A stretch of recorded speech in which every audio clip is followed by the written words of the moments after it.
हम अपनी इस लेक्चर सीरीज़ के अंदर रियल एनालिसिस को स्टडी कर रहे हैं। रियल एनालिसिस के जो टॉपिक्स हमने पढ़ने हैं वो सारे डिस्क्रिप्शन में मौजूद हैं। इसका चैप्टर नंबर 1 जो है वो हम कंप्लीट कर चुके हैं और आज हम इसका चैप्टर नंबर 2 जो है उसे स्टार्ट कर रहे हैं। आज के लेक्चर में हम पढ़ेंगे ये कि सीक्वेंस क्या चीज़ होती है, कन्वर्जेंट सीक्वेंस क्या हुआ करती है और सीक्वेंसेस की कुछ एग्जांपल्स को देखेंगे। हम इस चैप्टर को रॉबर्ट जी बार्टल की बुक में से जो इंट्रोडक्शन टू रियल एनालिसिस है उसमें से स्टडी करेंगे और साथ साथ हम उन थ्योरम्स को भी प्रूफ करेंगे जो बार्टल की बुक में तो नहीं है और रोडन की बुक में है या पास पेपर्स में आए हुए हैं। आज के लेक्चर को स्टार्ट करते हैं।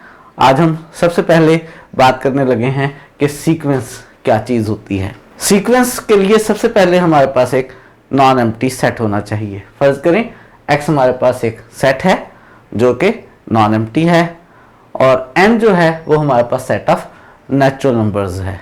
x कोई सा भी सेट है, हो सकता है ये रियल नंबर्स का सेट हो सकता है कॉम्प्लेक्स नंबर्स का सेट हो सकता है इंटीजर्स का सेट हो। कोई रिस्ट्रिक्शन नहीं है कि हमारे पास जो सेट x है वो कौन सा सेट है, बस इसे नॉन एम्प्टी होना चाहिए। और n हमारे पास सेट ऑफ नेचुरल नंबर्स है। सेट ऑफ नेचुरल नंबर्स से आप वाकिफ हैं, 1 2 3 सो ऑन, ये नेचुरल नंबर्स हैं हमारे पास।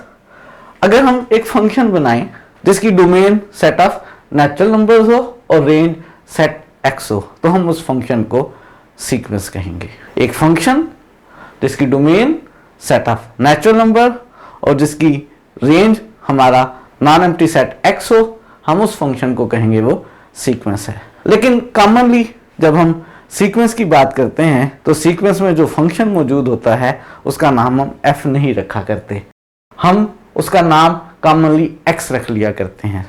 स्मॉल x हमारी एक सीक्वेंस है।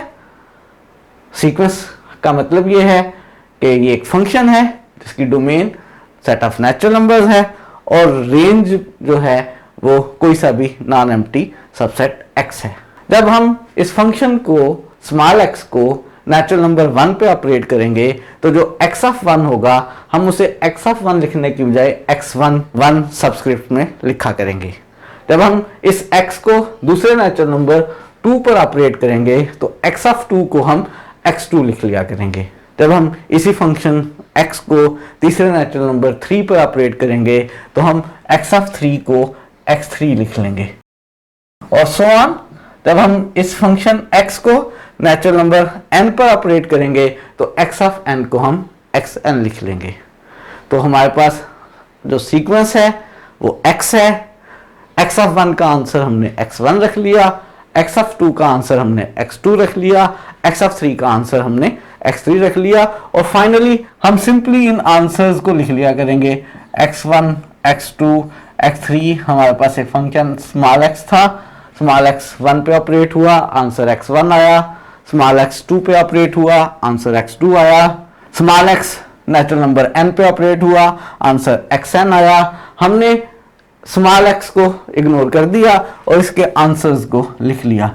इसके आंसर्स को जब हमने लिख लिया है इस ऑर्डर में, इस तरतीब में, तो हम फाइनली इसको सीक्वेंस कहा करेंगे। तो सीक्वेंस हमारे पास एक फंक्शन है जिसकी domain set of natural number है और जिसकी रेंज जो है वो कोई सा भी नॉन एम्प्टी सेट x है। हमारे पास जब एक सीक्वेंस x है हमने इसको x1 x2 xn so on लिख लिया है। इसी को हम सिंपली xn भी कह सकते हैं कि स्मॉल xn हमारी एक सीक्वेंस है। बेसिकली ये एक फंक्शन है सेट ऑफ नेचुरल नंबर्स से किसी भी नॉन एम्प्टी सेट x के ऊपर। जब ये नेचुरल नंबर 1 पे ऑपरेट होती है तो जो आंसर आता है वो x1 है, 2 पे ऑपरेट होके जो आंसर आता है वो x2 है। तो हम सीक्वेंस को सिंपली ऐसे लिख लिया करते हैं एब्रिवेटेड फॉर्म में। अगर सीक्वेंस हमारे पास x1 x2 x3 xn so on है तो हम इसको xn पैरेंथेसिस में लिख लिया करते हैं, साथ में मेंशन कर देते हैं कि n 1 से इन्फिनिटी तक। और चूंकि कंफर्म नहीं होता है कि n हमेशा 1 से इन्फिनिटी है तो हम इसको भी नहीं लिखा करते, सिंपली पैरेंथेसिस में xn लिखने का मतलब है xn एक सीक्वेंस है। अगर xn जो सीक्वेंस है इसकी जो इमेजेस हैं वो सेट x में है तो हम कहते हैं xn is a sequence in x xn is a in set capital X। तो xn हमारे पास सीक्वेंस है, ये इसको एब्रीवेटेड फॉर्म में लिखने का हमारे पास तरीका है। अगर xn हमारे पास सीक्वेंस है तो जो x1 है हम उसे सीक्वेंस की फर्स्ट टर्म कहा करते हैं, x2 को हम सीक्वेंस की सेकंड टर्म कहा करते हैं, सो ऑन xn को हम सीक्वेंस की nth टर्म कहा करते हैं। तो सीक्वेंस को ये लिखने का तरीका है। मैंने कहा कि अगर सीक्वेंस xn के जो आंसर्स हैं वो सेट x में है तो हम कहते हैं xn is a sequence in x। अगर ये जो आंसर्स हैं, जो सीक्वेंस की रेंज है, अगर वो सेट ऑफ रियल नंबर्स का सबसेट बन रहा हो, xn सीक्वेंस हो n से r पर, तो हम कहेंगे xn is a real sequence. xn sequence को हम क्या कहेंगे, xn एक रियल सीक्वेंस है या xn is a sequence in r। तो डेफिनेशन करने लगे हैं कि रियल सीक्वेंस क्या होती है। एक ऐसी सीक्वेंस जिसकी जो रेंज है वो सेट ऑफ रियल नंबर्स हो, हम उसको कहते हैं वो रियल सीक्वेंस है। कुछ एग्जांपल्स देखते हैं। फर्ज करें हमारे पास सीक्वेंसेस हैं xn equals to 2 power n, ये हमारे पास एक सीक्वेंस है। अगर आप इसकी कुछ टर्म्स लिखना चाहें, जो सीक्वेंस हमारे पास xn है उसकी कुछ टर्म्स, n को 1 लेने पर 2, n को 2 लेने पर 2 का स्क्वायर, n को 3 लेने पर 2 का क्यूब, ये हमारे पास सीक्वेंस xn है।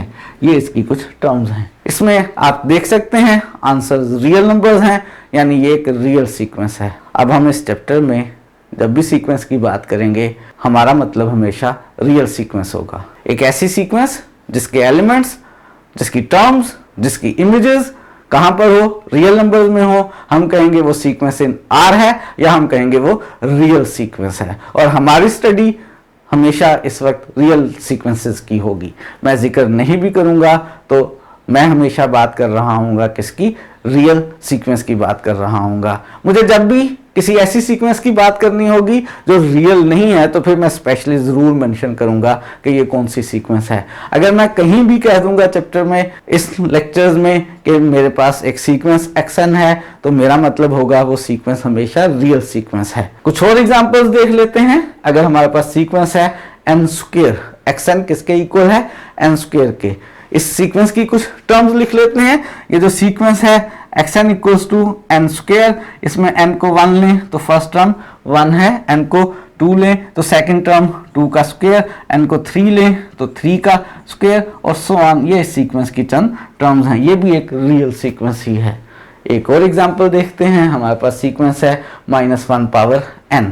ये जो -1 पावर n है, इस सीक्वेंस की अगर हम चंद टर्म्स लिखना चाहें तो लिख सकते हैं, बिल्कुल लिख सकते हैं। क्या होंगी इस सीक्वेंस की टर्म्स, n को 1 लें तो -1 की पावर 1 यानी -1, n को 2 लें तो -1 का स्क्वायर, -1 का स्क्वायर 1 हो जाएगा, n को 3 लें तो फिर -1 आ जाएगा, n को 4 लें तो 1 आ जाएगा। ये सीक्वेंस की चंद टर्म्स हैं। एक और एग्जांपल है हमारे पास, xn है 1/n स्क्वायर, इसकी कुछ टर्म्स आप खुद से लिख लेंगे। ये हमारे पास कुछ रियल सीक्वेंसेस की एग्जांपल्स हैं। तो हमने सीखा ये है कि सीक्वेंस किसको कहते हैं, और हमने कहा ये है कि हम सिर्फ ऐसी सीक्वेंसेस की बात करेंगे जो इन R हैं, जो रियल सीक्वेंसेस हैं, जिनके जो आंसर्स हैं वो रियल नंबर्स में मौजूद हैं। सीक्वेंस की डेफिनेशन जान लेने के बाद अब हम देखने लगे ये हैं कि सीक्वेंस की रेंज का क्या मतलब है। फर्ज करें हमारे पास एक सीक्वेंस है और वो सीक्वेंस xn है।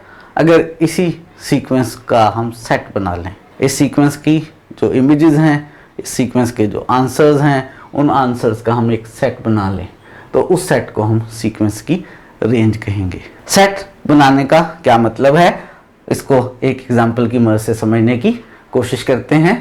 फर्ज करें हमारे पास सीक्वेंस है -1 पावर n।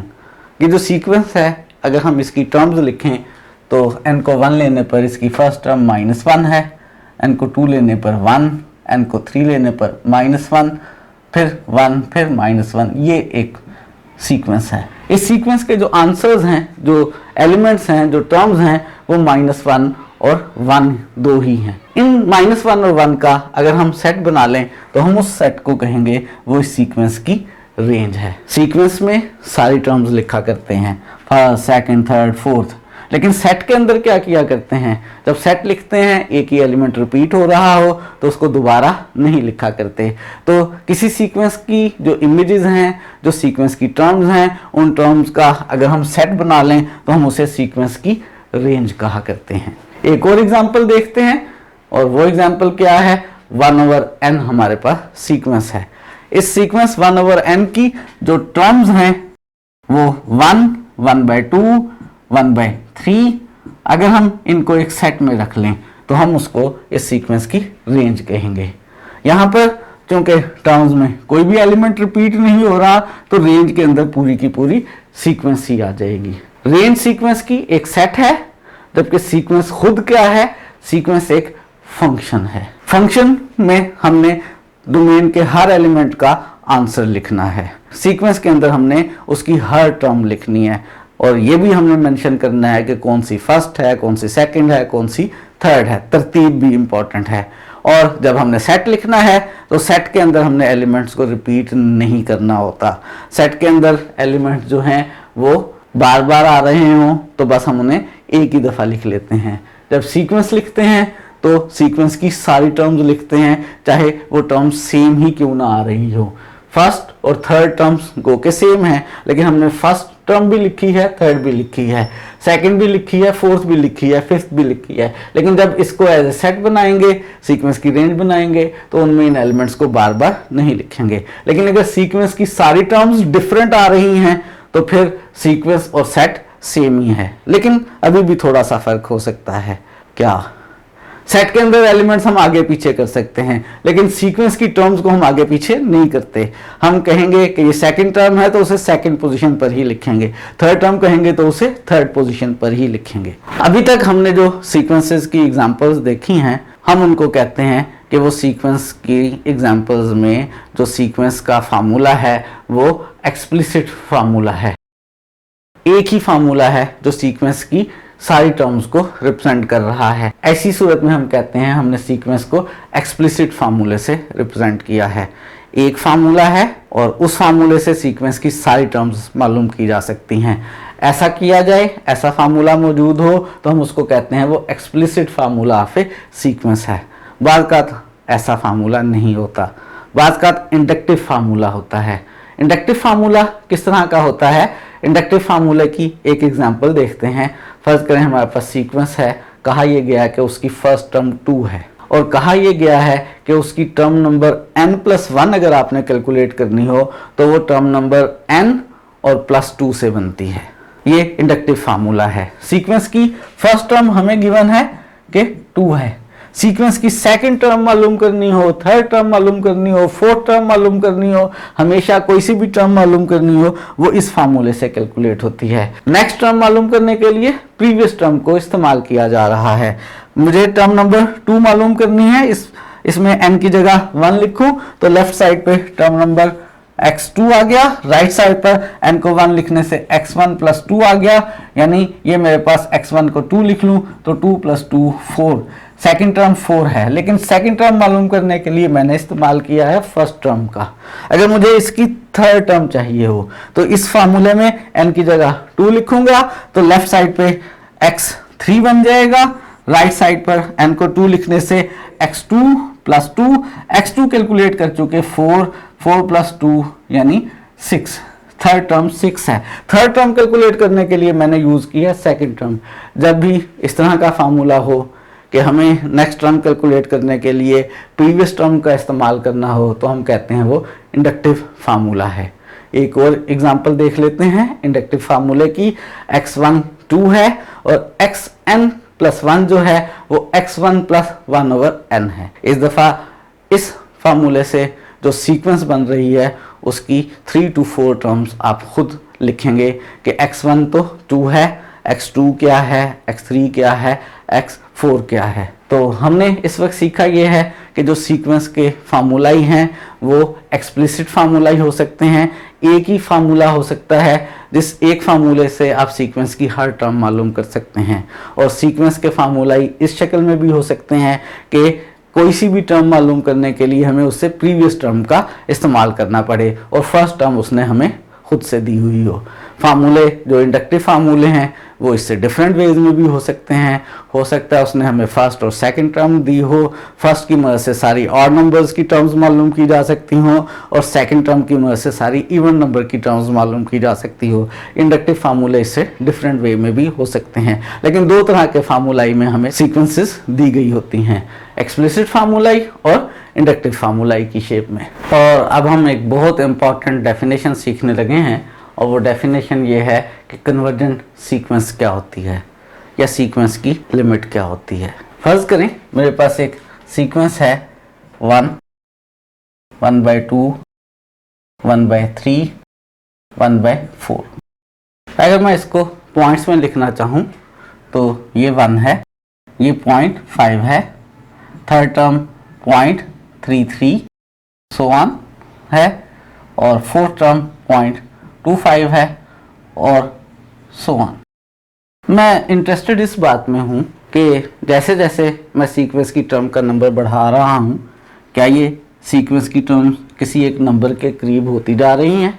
कन्वर्ज का मतलब होता है किसी एक पॉइंट पर इकट्ठे हो जाना। तो मैं इंटरेस्टेड हूँ इस वक्त इस बात में कि जैसे जैसे मैं सीक्वेंस की टर्म का नंबर बढ़ा रहा हूँ, फोर्थ टर्म लूँ, फिफ्थ लूँ, सिक्स्थ लूँ, तो क्या ये सीक्वेंस की टर्म्स किसी नंबर के करीब होती जा रही हैं। आप आसानी से गेस कर सकते हैं कि पहले 1 था, फिर छोटी हो गई सीक्वेंस की टर्म 0.5, फिर और छोटी हो गई 0.33, फिर और छोटी हो गई 0.25। जैसे जैसे मैं टर्म का नंबर बढ़ाता जाऊंगा, 10th टर्म लूँगा तो 1/10.01 हो जाएगी।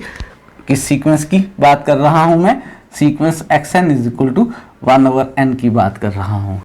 जैसे जैसे मैं इस सीक्वेंस की टर्म का नंबर बढ़ा रहा हूँ, इसकी टर्म्स जो हैं वो 0 के करीब होती जा रही हैं। क्या कभी नेगेटिव होंगी? जो फार्मूला है आपके पास सीक्वेंस का xn = 1/n, इससे नहीं लगता कि ये कभी नेगेटिव होंगी। ये सीक्वेंस की टर्म्स 0 के करीब होती चली जा रही हैं।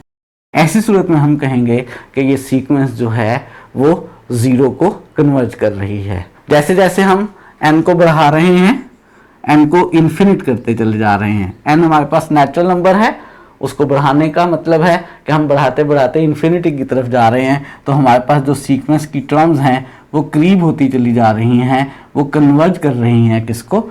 0 को कन्वर्ज कर रही हैं। यही हमारे पास कन्वर्जेंट की डेफिनेशन है। ज़रा इसको फॉर्मल वे में बनाने की कोशिश करते हैं।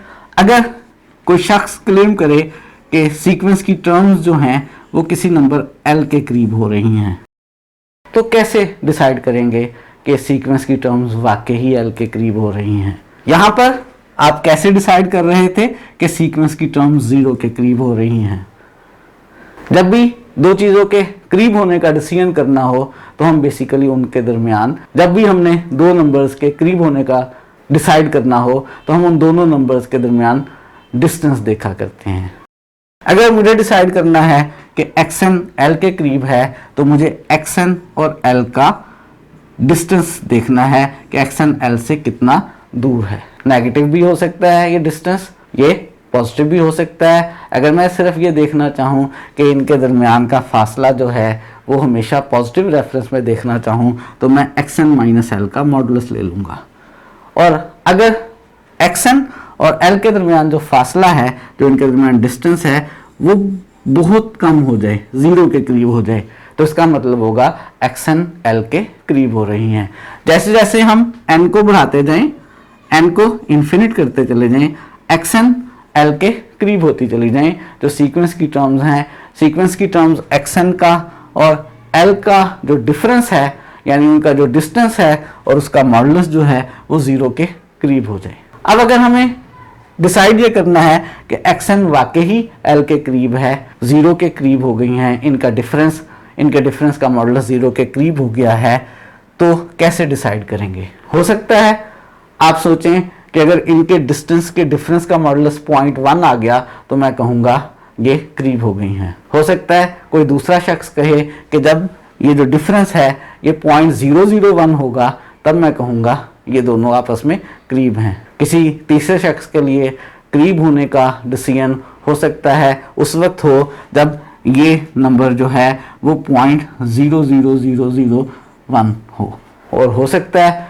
कोई शख्स उसी वक्त इन दोनों को करीब मान लें जब इन दोनों के डिस्टेंसेस का डिफरेंस 10 आ जाए, वो कहे नहीं जी ये तो बहुत करीब हैं। अगर हम ये डिसाइड करना चाहते हैं कि सीक्वेंस की टर्म्स एल के करीब हो गई हैं तो पर्सन टू पर्सन हो सकता है ये वेरी कर जाए।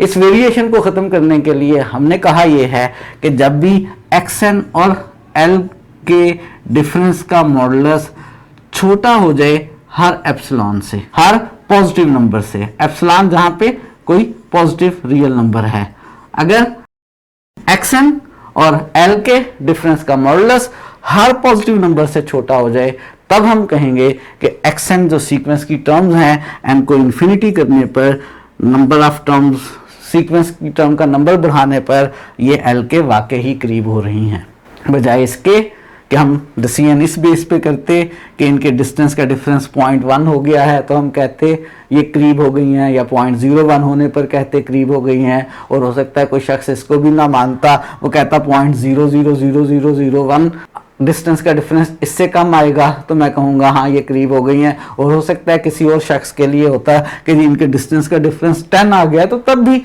ये करीब हैं। हमने इन सारी एम्बिग्युइटीज को ख़त्म करने के लिए करीब होने का डिसीजन कैसे करना है कि जब भी एक्सन और एल के डिफरेंस का मॉडुलस हर पॉजिटिव नंबर से छोटा आ जाए, अगर हर पॉजिटिव नंबर से छोटा आ जाएगा तो हम कहेंगे सीक्वेंस की टर्म्स जो हैं वो वाकई ही एल के करीब हो रही हैं। अब सीक्वेंस में टर्म्स कितनी हैं? कितनी टर्म्स हैं? इन्फिनिट टर्म्स हैं। अगर फर्ज करें इस सीक्वेंस की पहली 10 टर्म 0 के करीब नहीं है और बाकी सारी 0 के करीब हैं, तो क्या ख्याल है कि आप कहेंगे कि इस सीक्वेंस की टर्म 0 के करीब हो रही हैं? अगर शुरू की 10 नहीं भी हैं तो बाकी टर्म्स की तादाद इन्फिनिट है, और अगर वो 0 के करीब हो रही हैं तो हमें कोई एतराज़ नहीं होगा इस बात को कह लेने में। तो जब मैंने कहना है कि एक्सन माइनस एल के डिफरेंस का मॉडुलस हर एप्सिलॉन से छोटा हो, तो जैसे जैसे मैं एप्सिलॉन बदलता जाऊंगा हो सकता है सीक्वेंस की टर्म्स का ये नंबर बढ़ता चला जाए, शुरू की कुछ ना करीब हों उसके बाद वाली करीब हों। फॉर एग्जाम्पल अगर इसी एग्जाम्पल के अंदर मैं एप्सिलॉन ले लूँ 0.1 और मैं चाहता हूँ कि जो सीक्वेंस की टर्म एक्सन और इस नंबर एल, यहाँ पर इस सीक्वेंस के केस में वो नंबर मेरे पास 0 है, 0 के डिफरेंस का मॉडुलस इस नंबर 0.1 से छोटा हो। पहली टर्म की बात करूं तो वो 1 है, 1 माइनस 0 का मॉडुलस 0.1 से छोटा नहीं है। दूसरी टर्म की बात करूं 1/2 की दफा भी 1/2 माइनस 0 का मॉडुलस जो 0.5 बनता है वो 0.1 से छोटा नहीं है। थर्ड टर्म के लिए भी नहीं है, फोर्थ टर्म के लिए भी नहीं है, फिफ्थ टर्म के लिए भी नहीं है, सिक्स्थ के लिए भी नहीं है, 10th टर्म के लिए भी नहीं है। अगर मैं इसकी 10th टर्म लूं तो x10 बनेगी 1/10 माइनस 0 का मॉडुलस लेस है 0.1 से, 1/10 0.1 होगा, 0.1 माइनस 0 यानी 0.1, उसका मॉडुलस 0.1 लेस है 0.1 से नहीं।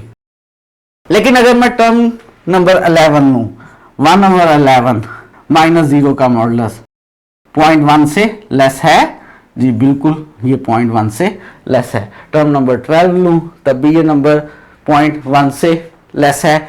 एप्सिलॉन अगर मैंने 0.1 लिया है तो सीक्वेंस की पहली टर्म्स और एल के डिफरेंस का मॉडुलस एप्सिलॉन से लेस नहीं है, लेकिन टर्म नंबर 11, 12, 13 बाकी जितनी भी टर्म्स हैं उन सारी टर्म्स का और 0 के डिफरेंस का मॉडुलस 0.1 यानी हमारे इस एप्सिलॉन से लेस है।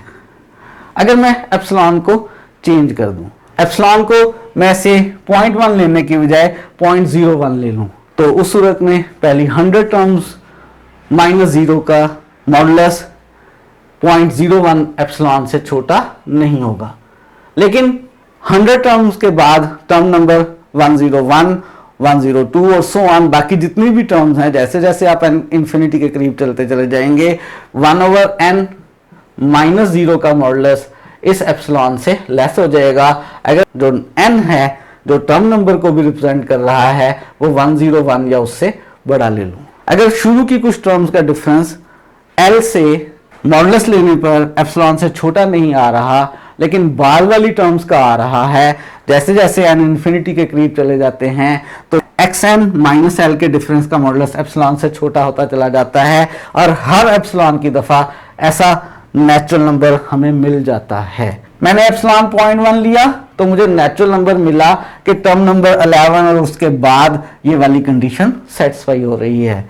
जब मैंने एप्सिलॉन 0.01 लिया तो मुझे वो नेचुरल नंबर 101 मिला कि 101 और उसके बाद वाली जितनी भी टर्म्स हैं उनका और जीरो के डिफरेंस का modulus generally xn minus L के डिफरेंस का मॉडुलस एप्सिलॉन से लेस आ रहा है। अगर ऐसा हर पॉजिटिव एप्सिलॉन के लिए हो जाए, हर पॉजिटिव एप्सिलॉन की दफा आपको मिल जाए एक ऐसा नेचुरल नंबर कि उस नेचुरल के सीक्वेंस की वो वाली टर्म और उससे बाद वाली जितनी भी टर्म्स हैं, जब उन सारी टर्म्स के एल से डिफरेंस का मॉडुलस एप्सिलॉन से छोटा आ रहा हो।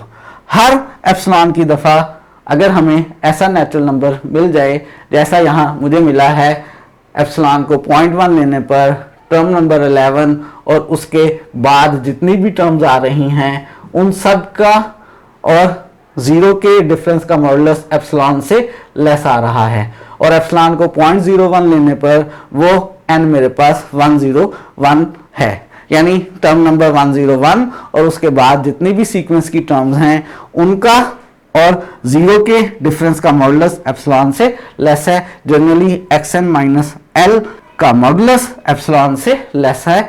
अगर ऐसा हो जाए तो हम कहेंगे सीक्वेंस क्या है, कन्वर्जेंट है। ये जो सारी बातें हमने इस एग्जाम्पल की मदद से नोट की हैं, इन सारी बातों को डेफिनेशन की शक्ल में लिख लेते हैं। तो कन्वर्जेंट सीक्वेंस की ऑफिशियल डेफिनेशन लिखने लगे हैं। अगर हमारे पास एक रियल सीक्वेंस xn है, हम कहेंगे ये कन्वर्ज कर रही है एक रियल नंबर l को। कब? जब भी आप कोई सा भी पॉजिटिव एप्सिलॉन लें, आपको एक नेचुरल नंबर मिल जाए n0।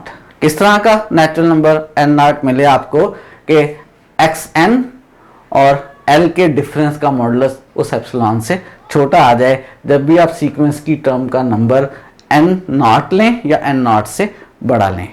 यानी xn0 माइनस l का मॉडुलस एप्सिलॉन से छोटा हो, उससे next term xn0 plus 1 minus l का मॉडुलस लेस देन एप्सिलॉन हो। जब भी आप कोई पॉजिटिव एप्सिलॉन लें, आपको मिल जाए एक नेचुरल नंबर। क्या मिल जाए आपको मिल जाए एक नेचुरल नंबर n0 कि जब भी सीक्वेंस की टर्म का नंबर n जो है वो n0 लें या n0 से बड़ा लें, सीक्वेंस की टर्म माइनस l का मॉडुलस एप्सिलॉन से छोटा हो। जब भी किसी सीक्वेंस में ऐसा हो जाए तो हम कहेंगे वो सीक्वेंस कन्वर्जेंट है। जैसे अभी हमने देखा इस सीक्वेंस के लिए कि मैं एप्सिलॉन कोई सा भी ले लूं, इस सीक्वेंस की xn यानी 1/n माइनस 0 का मॉडुलस हर एप्सिलॉन से छोटा है।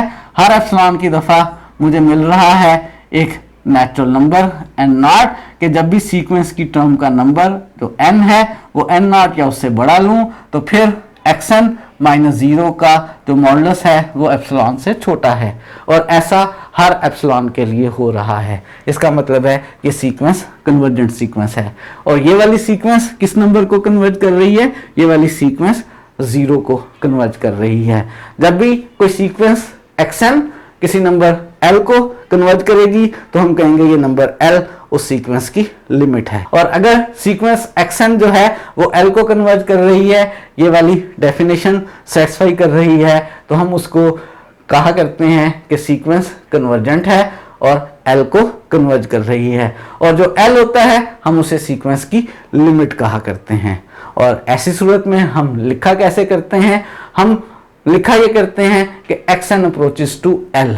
इसका मतलब क्या होता है? इसका मतलब ये होता है कि l सीक्वेंस की लिमिट है, या इसका मतलब होता है सीक्वेंस xn जो है वो l को कन्वर्ज कर रही है। इसी को लिखने का एक और तरीका होता है, हम ऐसे भी लिखते हैं कि limit n approaches to infinity xn is equal to l, या सिंपली ऐसे भी कहते हैं कि xn approaches to l as n approaches to infinity. तो हमने सीखी है कन्वर्जेंट सीक्वेंस की डेफिनेशन और लिमिट ऑफ ए सीक्वेंस की डेफिनेशन। अगर हमारे पास कोई सीक्वेंस कन्वर्जेंट ना हो, कोई सीक्वेंस किसी नंबर के करीब ना हो रही हो, सीक्वेंस की टर्म्स किसी भी नंबर के करीब ना हो रही हो, जब हम n को इन्फिनिटी कर रहे हों तो हम ऐसी सीक्वेंस को कहते हैं वो डाइवर्जेंट सीक्वेंस है। हम क्या कहते हैं उसको? डाइवर्जेंट सीक्वेंस है। हमने कन्वर्जेंट सीक्वेंस की डेफिनेशन देखी है, एग्जाम्पल की मदद से उसको समझा है और देखा यह है कि ये वाली सीक्वेंस जो है वो ज़ीरो को अप्रोच कर रही है। ज़ीरो इस सीक्वेंस का लिमिट पॉइंट है, ज़ीरो वो नंबर है जिसको सीक्वेंस कन्वर्ज कर रही है।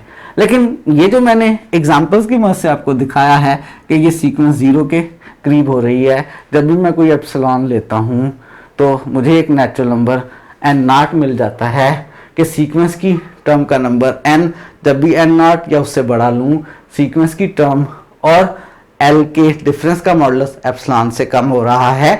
इस स्पेशल एग्जांपल में xn माइनस ज़ीरो का मॉडुलस एप्सिलॉन से कम हो रहा है, या सिंपली कह लें xn का मॉडुलस एप्सिलॉन से कम हो रहा है हर n greater equal to n not के लिए। मैंने दो एग्जांपल्स लेकर आपको समझाया है।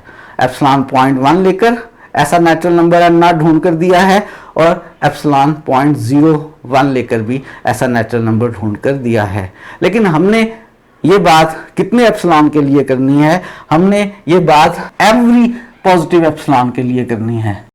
और एवरी पॉजिटिव एप्सिलॉन तादाद में कितने होंगे? इन्फिनिट होंगे। यानी मैंने इसको सिर्फ दो एप्सिलॉन के लिए करना है, लेकिन मुझे करना कितने एप्सिलॉन के लिए है? इन्फिनिट एप्सिलॉन के लिए। इसका मतलब है ये बेसिकली प्रूफ नहीं है, सिर्फ हमने चेक किया है कि ये सीक्वेंस क्या कर रही है, ज़ीरो को कन्वर्ज कर रही है, या इस सीक्वेंस की लिमिट जो है वो ज़ीरो है। इसका बाकायदा प्रूफ जो है अभी हम थोड़ी देर में करते हैं, बल्कि नेक्स्ट प्रूफ हम यही करने लगे हैं। हमारे पास एक्सरसाइज है, एग्जाम्पल है, प्रूव ये करना है कि ये जो सीक्वेंस 1/n है, जब आप इसकी limit n approaches to infinity लेते हैं तो आंसर ज़ीरो आता है। ज़ीरो इस सीक्वेंस का लिमिट पॉइंट है, ये हमने प्रूफ करना है। ये बात प्रूफ करने के लिए हमें बेसिकली प्रूफ ये करना है कि 1/n माइनस ज़ीरो का मॉडुलस लेस है किससे? एप्सिलॉन से, for all n greater equal to n not के लिए। जब भी आप कोई एप्सिलॉन ले लें जो पॉजिटिव रियल नंबर हो, तो आपको मिल जाए एक नेचुरल नंबर n नॉट कि जब भी आप सीक्वेंस की टर्म का नंबर n नॉट या उससे बड़ा लें तो xn माइनस ज़ीरो का मॉडुलस एप्सिलॉन से लेस आएगा। ये बात मुझे प्रूफ करनी है। 1/n माइनस ज़ीरो का मॉडुलस लेस देन एप्सिलॉन आने का मतलब है मैंने सिंपली ये प्रूफ करना है कि 1/n जो है वो एप्सिलॉन से लेस है। अगर मुझे ये प्रूफ करना है हर एप्सिलॉन की दफ़ा मुझे एक नेचुरल नंबर n नॉट ढूंढना है कि जब भी मैं सीक्वेंस की टर्म का नंबर n नॉट या उससे बड़ा लूँ तो 1/n एप्सिलॉन से लेस आ जाए। ये काम मैं करना चाहता हूँ। अगर मैं ये काम करने में कामयाब हो गया तो बेसिकली ये काम हो जाएगा, और इस काम के होने का मतलब होगा कि जो सीक्वेंस 1/n है वो ज़ीरो को कन्वर्ज कर रही है, यानी प्रूव हो जाएगा कि limit n approaches to infinity 1/n zero के इक्वल है। इस बात को प्रूफ करने के लिए मैं ऐसे भी सोच सकता हूँ कि मुझे हर एप्सिलॉन की दफ़ा n टाइम्स एप्सिलॉन को 1 से बड़ा करना है। ये रिज़ल्ट मुझे बनाना है। मुझे हर एप्सिलॉन की दफ़ा एक नेचुरल नंबर ढूंढना है कि n टाइम्स एप्सिलॉन 1 से बड़ा हो जाए। क्या मैं किसी भी एप्सिलॉन को किसी नंबर से मल्टीप्लाई करके 1 से बड़ा बना सकता हूँ? ऐसी कोई प्रॉपर्टी आपने सीखी है? कोई एग्जाम्पल नहीं लेनी है, एप्सिलॉन को 0.1 या 0.01 नहीं लेना है। हर एप्सिलॉन की दफ़ा मुझे ढूंढना है एक नेचुरल नंबर कि n टाइम्स एप्सिलॉन 1 से बड़ा हो जाए। जी बिल्कुल, ऐसी प्रॉपर्टी हम चैप्टर 1 में सीख चुके हैं, जिसका प्रूफ भी किया है और बार बार जिसका इस्तेमाल भी किया है, जिसको हम आर्शिमिडियन प्रॉपर्टी कहते हैं। आर्शिमिडियन प्रॉपर्टी क्या होती है? जब भी आपके पास दो रियल नंबर्स हों x और y अगर पॉजिटिव है तो इस y को किसी नेचुरल नंबर से मल्टीप्लाई करके दूसरे नंबर x से बड़ा बनाया जा सकता है। आपको हर x और y की दफ़ा जो रियल नंबर्स हों और y पॉजिटिव हो एक नेचुरल नंबर ज़रूर मिल जाता है। गारंटी है कि एक नेचुरल नंबर मिल जाता है कि n नॉट y x से बड़ा हो जाए। इसी बात का हम यहाँ पर इस्तेमाल करने लगे हैं। मैं चाहता हूँ n टाइम्स एप्सिलॉन 1 से बड़ा हो जाए। इसके लिए मैं इस्तेमाल करूंगा आर्शिमीडियन प्रॉपर्टी का। दो रियल नंबर लूंगा, एप्सिलॉन और 1 को, और इनमें से एप्सिलॉन को अज्यूम करूंगा कि वो पॉजिटिव रियल नंबर है। तो मैं एप्सिलॉन को किसी एक नेचुरल नंबर से मल्टीप्लाई करके 1 से बड़ा बना सकता हूं with the help of Archimedean property. तो इस एग्जांपल का सॉल्यूशन स्टार्ट करते हैं। किसी भी गिवन एप्सिलॉन के लिए आर्शिमीडियन प्रॉपर्टी के इस्तेमाल से नेचुरल नंबर n0 मिल रहा है। आर्शिमीडियन प्रॉपर्टी का इस्तेमाल मैंने आपको बता दिया कौन से दो रियल नंबर्स पर करना है, एप्सिलॉन और 1 पे। एप्सिलॉन को पॉजिटिव लेते हुए एक नेचुरल नंबर आपको मिलेगा, उस नेचुरल नंबर का कोई भी नाम रख सकते हैं। आप n0 रख ले कि n0 टाइम्स एप्सिलॉन जो है वो बड़ा हो जाएगा किससे, 1 से। तो हमें आर्शिमीडियन प्रॉपर्टी से एक नेचुरल नंबर n0 मिलेगा कि n0 टाइम्स एप्सिलॉन 1 से बड़ा हो गया।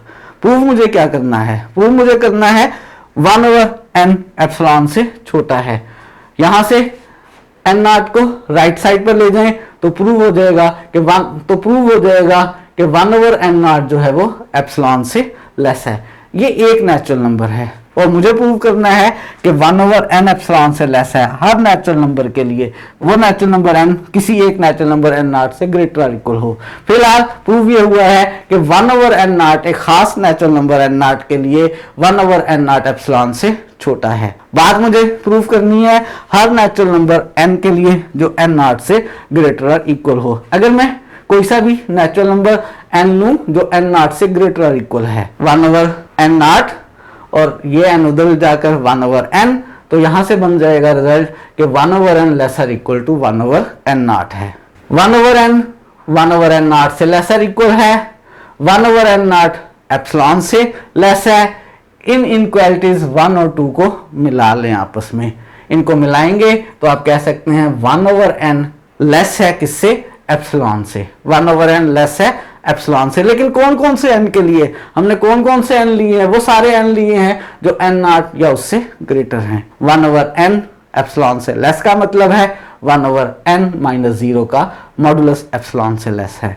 जब भी n greater equal to n0 हो, 1/n हमारी सीक्वेंस की टर्म है, यानी ये xn - 0 का मॉडुलस एप्सिलॉन से लेस है for all n greater equal to n0। और ये हर एप्सिलॉन की दफा हमें एक नेचुरल नंबर n0 मिल रहा है। ये नेचुरल नंबर n0 जो हमें मिला है ये हमें ढूंढ कर दिया है किसने, आर्शिमीडियन प्रॉपर्टी ने।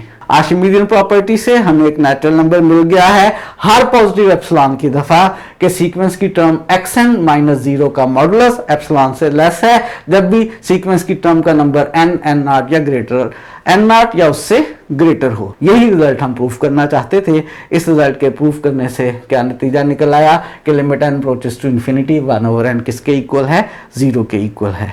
हमने बाकायदा प्रूफ कर दिया जो हमें लग रहा था कि 1/n जो सीक्वेंस है वो 0 को कन्वर्ज कर रही है। हमने हर एप्सिलॉन की दफा एक नेचुरल नंबर n0 ढूंढ दिया कि जब भी सीक्वेंस की टर्म का नंबर n मैं n0 या उससे ग्रेटर लूंगा तो सीक्वेंस की टर्म नंबर n - 0 का मॉडुलस एप्सिलॉन से लेस हो जाएगा। और आज के लेक्चर की लास्ट एग्जांपल है, एक और हमें सीक्वेंस दी हुई है और हमें प्रूव ये करना है कि वो सीक्वेंस का जो लिमिट पॉइंट है वो 0 है, वो सीक्वेंस 0 को कन्वर्ज कर रही है। अगर मुझे सीक्वेंस 1/n² + 1 को प्रूव करना है कि वो 0 को कन्वर्ज कर रही है, यानी मेरे पास जो इस वक्त सीक्वेंस है वो 1/n² + 1 है, तो मुझे प्रूव ये करना है कि xn - l वो नंबर जिसको कन्वर्ज कर रही है, और यहाँ सीक्वेंस किसको कन्वर्ज कर रही है, 0 को। xn - 0 का मॉडुलस लेस है एप्सिलॉन से। हर पॉजिटिव एप्सिलॉन की दफा ये काम मुझे प्रूफ करना है। मुझे ढूंढना है हर पॉजिटिव एप्सिलॉन की दफा एक नेचुरल नंबर n कि जब भी मैं सीक्वेंस की टर्म का नंबर n0 या उससे बड़ा लूं तो xn - l, यहाँ पर xn - 0 का मॉडुलस एप्सिलॉन से लेस है। xn हमारे पास 1/n² + 1 है, 0 लिखने की जरूरत नहीं है, मॉडुलस भी हल हो गया। बेसिकली मुझे ये रिजल्ट प्रूफ करना है। ये रिजल्ट मैं कैसे प्रूफ करूंगा, बिल्कुल वैसे ही जैसे मैंने प्रीवियस केस में किया था। सबसे पहले मैं ये बनाऊंगा कि n नॉट टाइम्स एप्सिलॉन जो है वो 1 से बड़ा है। दूसरे अल्फाज में मैं बनाऊंगा कि 1/n नॉट जो है वो एप्सिलॉन से लेस है, और फिर इसकी मदद से मैं ये रिजल्ट बनाऊंगा। कैसे बनाऊंगा देखते हैं। इस्तेमाल करना है मुझे उसी तरह से आर्शिमीडियन प्रॉपर्टी का, और मुझे आर्शिमीडियन प्रॉपर्टी का इस्तेमाल करना है कि इन दो रियल नंबर्स के लिए 1 और एप्सिलॉन के लिए, और एप्सिलॉन को पॉजिटिव लेते हुए, और आर्शिमीडियन प्रॉपर्टी के मुताबिक मुझे एक नेचुरल नंबर मिल जाएगा। उस नेचुरल नंबर का नाम हम n नॉट रख लेंगे। एक ऐसा नेचुरल नंबर मिल जाएगा कि n नॉट टाइम्स एप्सिलॉन जो है वो 1 से बड़ा हो जाए, और फिर उसकी मदद से ये रिजल्ट बनाएंगे। सॉल्यूशन स्टार्ट करते हैं बाय आर्शिमीडियन प्रॉपर्टी। किसी भी given epsilon positive real number के लिए हमें नेचुरल नंबर n नॉट मिलेगा कि n नॉट टाइम्स एप्सिलॉन जो है वो 1 से बड़ा हो गया। n नॉट को उधर ले जाएं तो 1/n नॉट जो है वो छोटा हो गया एप्सिलॉन से। लेकिन मुझे बनाना क्या है? मुझे बनाना है 1/n² + 1 को एप्सिलॉन से छोटा। उसके लिए मैं रिलेशन बनाता हूं, और इन n's के लिए, किन n's के लिए? उन n's के लिए जो n नॉट से ग्रेटर या इक्वल है। तो अगर मैं n लूं, वो वाले n जो n नॉट से ग्रेटर इक्वल हो। अगर n नॉट से ग्रेटर इक्वल है तो n² के बारे में क्या ख्याल है? n² तो n से भी बड़ा नंबर है, इसका मतलब है n² भी greater equal to n not है। अगर n² greater equal to n not है और मैं लेफ्ट साइड पर 1 ऐड कर लूं तो क्या ख्याल है? क्यों कर रहा हूं मैं ये सब कुछ? मैं ये सब कुछ इसलिए कर रहा हूं कि मुझे 1/n² + 1 का रिजल्ट बनाना है। यानी लेफ्ट साइड पर 1 ऐड करने से मेरे पास 1 + n² greater equal to n not हो जाएगा। और अगर मैं इसका रेसिप्रोकल ले लूंगा तो 1/1 + n² laser equal to 1/n not हो जाएगा। और ये कौन कौन से n के लिए है? उन सारे n के लिए है जो greater equal to n not है। अगर हम इसको नंबर 2 कह लें, 1/1 + n² laser equal to 1/n not है। 1/n नॉट एप्सिलॉन से लेस है। इन दोनों को मिला लें तो फ्रॉम 1 and 2, 1 and 2 से मिलाकर हमारे पास जो रिजल्ट बन रहा है वो ये बन रहा है कि 1/1 + n² लेस है। किससे लेस है? एप्सिलॉन से लेस है। कौन से n के लिए? उन सारे n के लिए जो n नॉट या उससे बड़े हैं। और 1/1 + n² एप्सिलॉन से लेस होने का मतलब है 1/1 + n² -0 का मॉडुलस एप्सिलॉन से लेस है for all n greater equal to n not के। और इसका क्या मतलब है? बस इसका तो वही मतलब है जो हम प्रूव करना चाह रहे थे। इसका मतलब है 1/1 + n² वाली सीक्वेंस 0 को कन्वर्ज कर रही है, या कह लें limit n approaches to infinity जो है वो 1/1 + n² का आंसर, इसकी लिमिट 0 आ रही है। तो हमने एक और एग्जांपल जो है वो प्रूव कर ली कि 1/1 + n² जो है वो किसको कन्वर्ज कर रहा है? 0 को कन्वर्ज कर रहा है। इस्तेमाल किया किसका? आर्शिमीडियन प्रॉपर्टी का। इसी तरह से आपके लिए छोटा सा होमवर्क है। और क्या होमवर्क है? होमवर्क ये है कि आपने प्रूव ये करना है कि 1/n² जो है वो भी 0 को कन्वर्ज कर रही है। सीक्वेंस 1/n² 0 को कन्वर्ज कर रही है। तो आज हमने कन्वर्जेंट सीक्वेंस डिफाइन की है, कन्वर्जेंट सीक्वेंस की एग्जांपल्स देखी हैं, डाइवर्जेंट सीक्वेंस बताया है किसको कहते हैं, लेकिन अभी डाइवर्जेंट सीक्वेंस की एग्जांपल्स नहीं देखी हैं। डाइवर्जेंट सीक्वेंस की एग्जांपल्स आइंदा आने वाले लेक्चर्स में देखेंगे।